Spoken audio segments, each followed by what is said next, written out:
follow-up video on the pheasant deep fried crispy pancakes, which were not a huge success in my eyes. They were delicious, but the pancakes weren't just kind of quite right. So I thought what we'll do is we'll have a go with Filo Pastry, and I'll make some Filo Pastry. However, the Filo Pastry I made was a bit of a disaster. The recipe that I followed wasn't a particularly good one. But it was there was too much water, and I knew when I was putting the water in, I thought that's too much water, is that?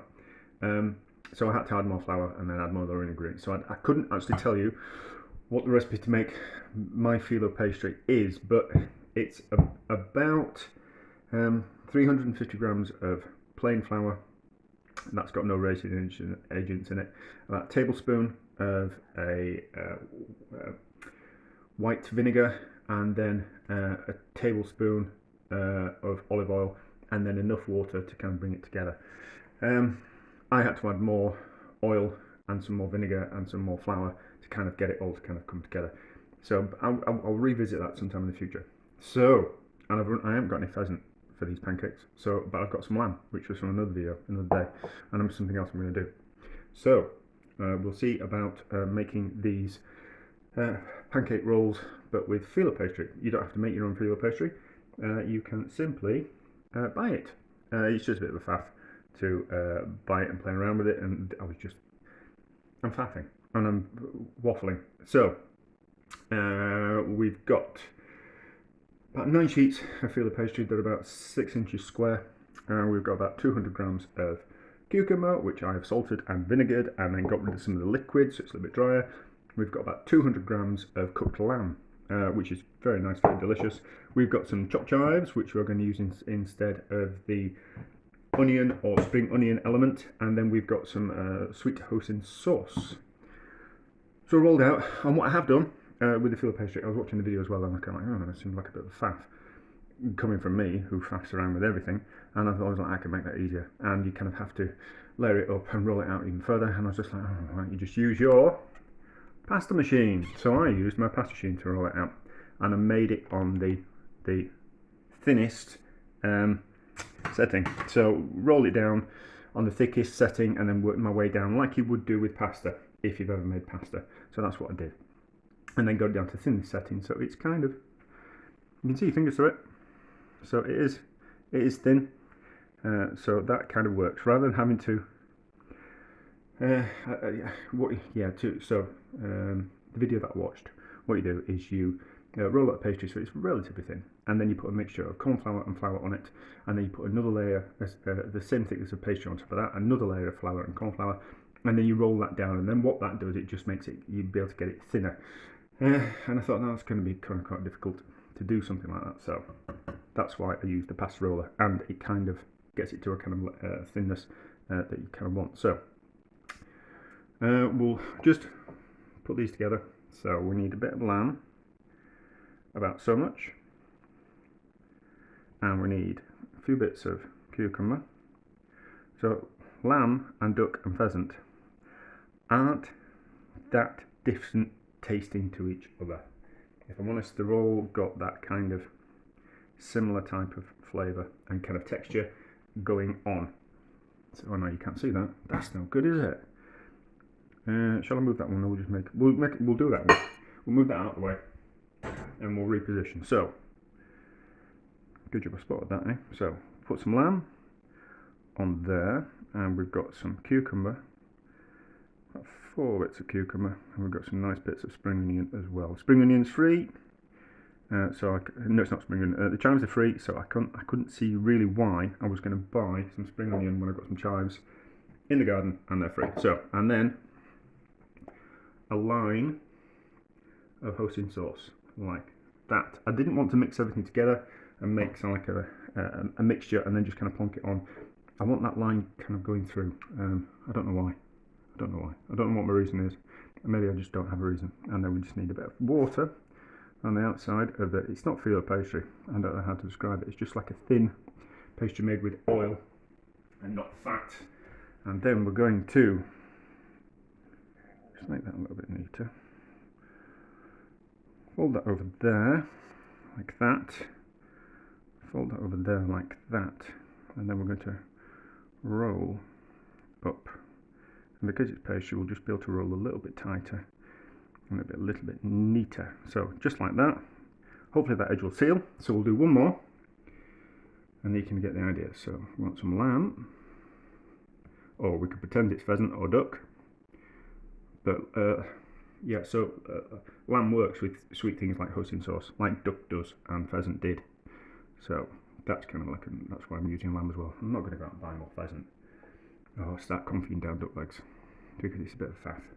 And I had the lamb, so yeah, that'd be fine for the there. And then a line of Hoi Sin Sauce, everything seasoned, and I've removed the excess water from the.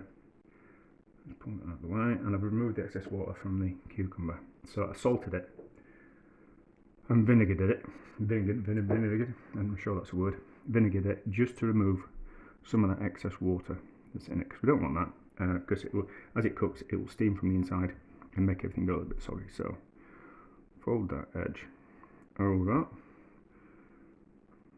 like that, make that a little bit neater, and then roll quite tightly, and then hopefully everything will stay together. So the pastry is a little bit more forgiving than the pancakes were. So that's that. I'll carry on doing it. I don't think you can make them up too far in advance. Although what we'll do is I won't cook all of them. I'll do as many as I've got and use up all my ingredients, and then we'll see how if we can put them in the fridge, and so we can cook them later. I probably want a bit more flour on that one. But anyway, so you saw how I do them. Next bit will be when we're frying them in the pan. I'm not going to deep fry them. I'm going to shallow fry them. Just because I don't want them to explode with the vigour of the hot cooking oil in a deep fat fire, in the pan of oil on the stove. So a frying pan with just a little bit of water. But that'll be the next bit. So that's that. I'll make some more. I'll keep a couple in the fridge, see if they kind of if they want to go too soggy and deteriorate in the fridge, and if you have to make them kind of make them and then cook them and then eat them, or we can make them, put them in the fridge for a bit, and then cook them later. For the sake of ease. So we'll answer a couple of questions as well. But anyway, this is it for the moment. Right, so there's quite a bit of oil in that pan. I really should have used a deeper pan, but we'll see how we go. So there's a few little cracks in there with that pastry, so it might let some fat in, but we'll just cook them anyway and see how we go. It must be a bit higher. So we'll put the seal side down first, so that kind of definitely seals that edge. What we'll do is we'll cook, so it's made 6, 7, 8, 9, these small ones. So we'll cook 5 of them, and then we'll put 4 in the fridge, and then and we'll see if they're okay to cook later on. Because there's a habit of when you put things in the fridge that they want to. That the ingredients inside want to make the pastry go a little bit wet, and therefore a little bit soggy, so therefore you can't kind of cook them afterwards. So there's just that slight danger of that. This needs to be a bit higher, just like a medium high heat. Sealed them, that's okay. And it's also puffed it up slightly, that's nice. So we'll see how this goes. But I mean, the flavour combination is going to be nice because it works with the pheasant. It's more just a case of will these work with Filo pastry rather than making the pancakes. Pancakes wasn't just entirely happy with them. So we always can do something else just to make something work just that little bit better.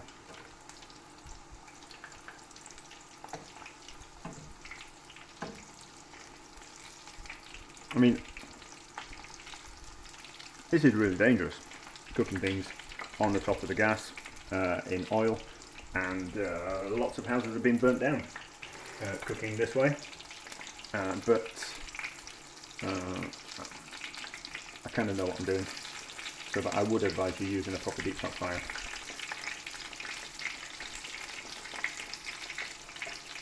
In my opinion.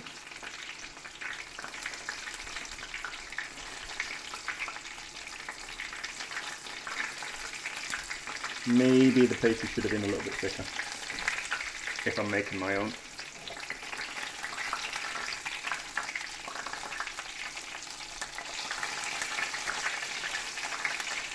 do, just move that out of there. Just moving them around. Be careful with fingers with hot oil.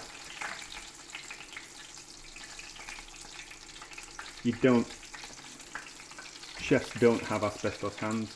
It's a bit of an urban myth.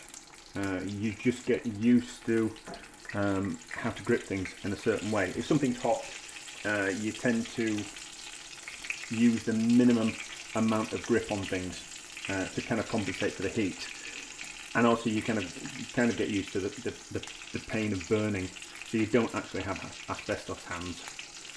It's a bit of a load of rubbish. Maybe some people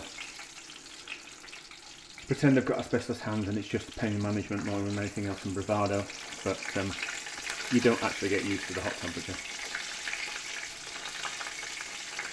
Well, although thinking about it, when people make things like mozzarella by hand, they certainly get used to the heat of the hot whey and curds that they're cooking. So they certainly get used to the heat, but majority of chefs, not really.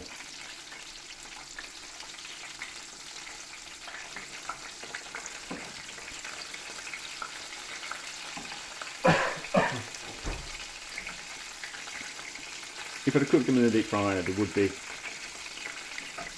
more uniformly golden. But I'm not going to get the deep fryer out, so it's just something else I have to wash. But to be honest, I spend enough of my time washing and drying things up that I just get to the stage where I'm fed up with it. So I try and cut down on the washing and the drying. So to store these other pancakes, I'm just going to put them on some of the corn flour and flour mixture on a plate in the fridge, and we'll see how that works out. We've got them sticking together like that. We'll see how that goes. So that's that. One more turnover for these and then we're going to be done. It's just a case of cooking the pastry and heating up the inside. They haven't exploded, so that's a good thing. They can go out of the way. They're not super neat.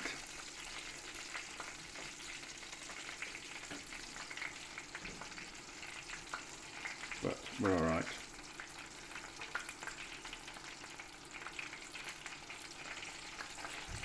Just get a bit of tissue paper.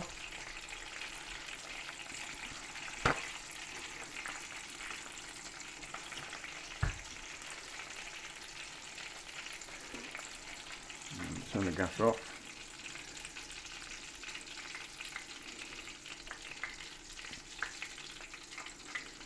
The pastry's gone lovely and bubbly, so that's going to be really nice to eat, really nice and crisp. Right, how's that one? That's alright as well. So they're alright, they're kind of neat. No one would pay me to make these professionally, but if we're just eating them at home, I don't think it really matters. Let's call them rustic, shall we? So that's that. Get that out of the way. Sort that out in a minute. Nice. So we're going to see which one we're going to do. Let's pick one of the better ones, shall we? For this one, I hope. I might not have put some Hoi Sin Sauce in some of these. Ooh, look at that. Hoi Sin Sauce. Look at that. Doesn't that look good? Doesn't that look nice? Nice tender lamb, nice and juicy on the inside. Nice crisp pastry. I'll taste off camera. Try not making chewing noises.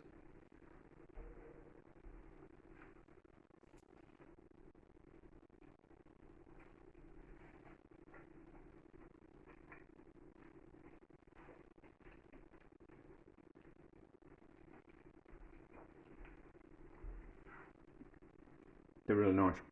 They taste just, it's lamb, but they taste just like the crispy animated duck pancakes that you get in the Chinese takeaway and restaurants.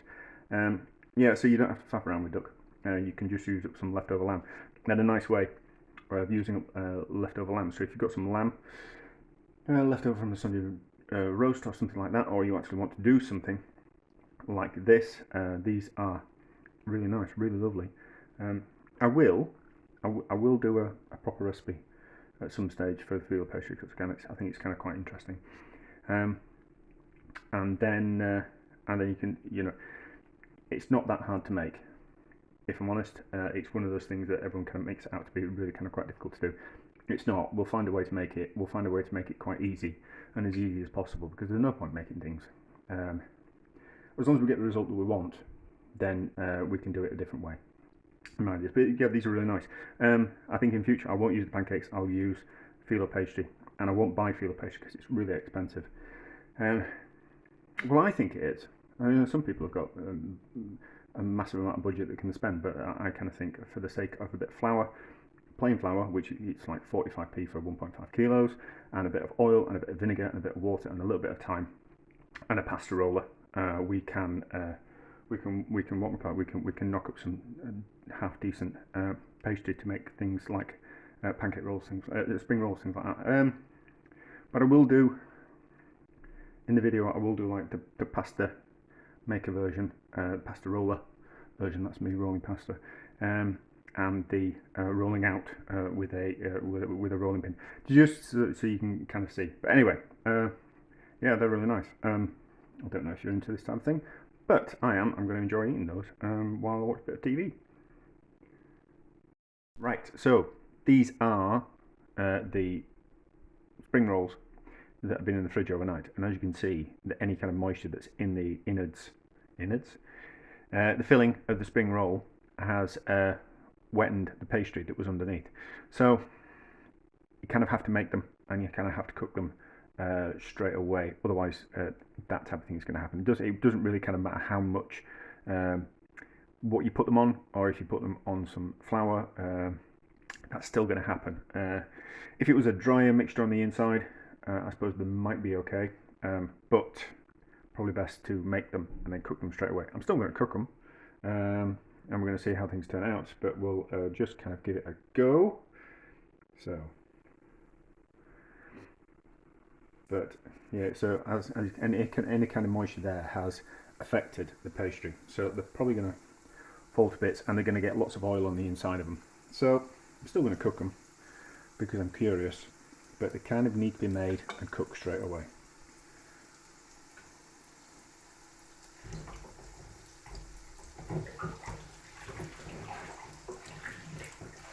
Sorry, I'm just doing a bit of washing. I'm not sorry, I'm doing some washing up. I'm not going to be sorry for doing some washing up. But something was in the bowl and I was going to wash my hands anyway. So it's kind of, I'm always kind of curious why we do certain things. I think sometimes we kind of forget why we do things. We just do things in a certain way, or we're taught a certain way and we don't kind of question why we do things in a certain way, and there's always kind of a reason, and I always kind of want to find out. And I suppose it's not really believing people when they tell me something. I think that's probably what the issue. It's not an issue. I always want to find out for myself. So that's what happens when you put spring rolls. If you're making them with Filo pastry, that's what happens to them overnight in the fridge. So you've kind of sometimes got to make your own mistakes in life.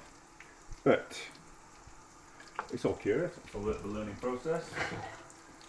So we need a plate, and we need some kitchen roll.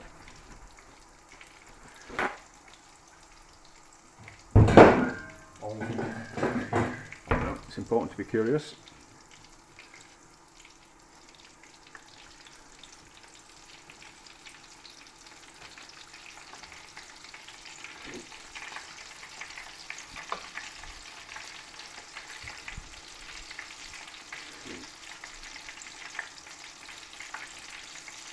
So we'll kind of see how they turn out. I think they're probably just made better.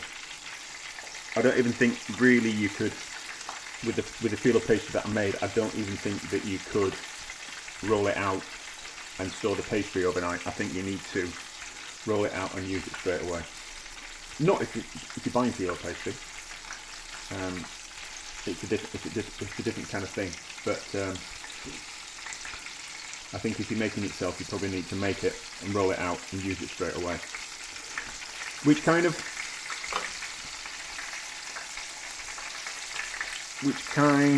makes it a little bit of a faff to kind of deal with. It's always kind of quite nice. Like I wouldn't want to be slaving away in the kitchen all day.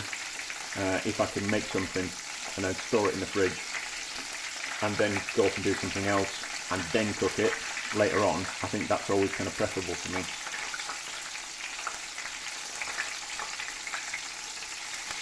So, and certainly if you're making something, the thought of being in the kitchen all day to do something, whereas if you can break things up and you can do a little bit of prep and then go off and do something else and then do a little bit more prep, it kind of makes things seem a lot easier than they actually are. But if you were to put a full day's work into the kitchen to have to do these, I'm not sure I'd want to do that. You can do things in parts rather than one big long slog. But you get what I mean. Well, you probably don't. But anyway, turn it back over. It'll be alright. They'll just be a bit. The oil will get on the inside of them, and they won't just be as nice as they would be made if they were made fresh.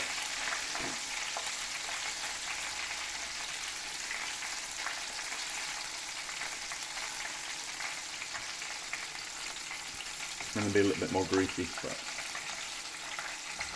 the deep frying, it's very difficult not to have things that are deep fried not being greasy.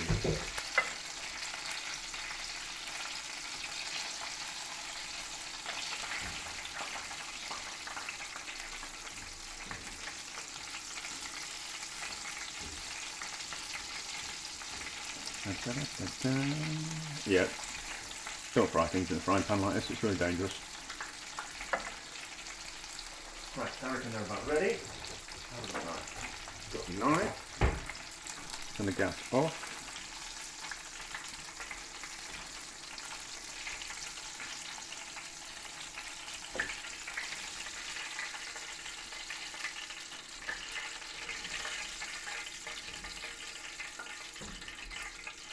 I mean, they look alright. They look alright, it's just that they're going to be a bit greasy on the inside. So, there we go. Which one looks okay? It's just not advisable. It's, you know, difficult to handle. Best off making them there and then.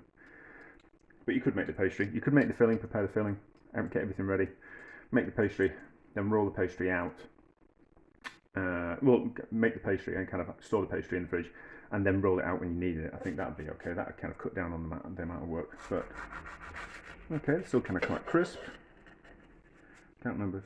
No, I don't. Yeah, they're a little bit. You can see the greasy. Like, can you see? Can you see? Yeah, they're a little bit greasy on the inside, so they're just not as nice. So you kind of need to make them. You can assemble everything, but you really need to be rolling out the pastry, wrapping them, and then deep frying them straight away. But anyway, we live and learn, don't we? But you should try it. They're lovely.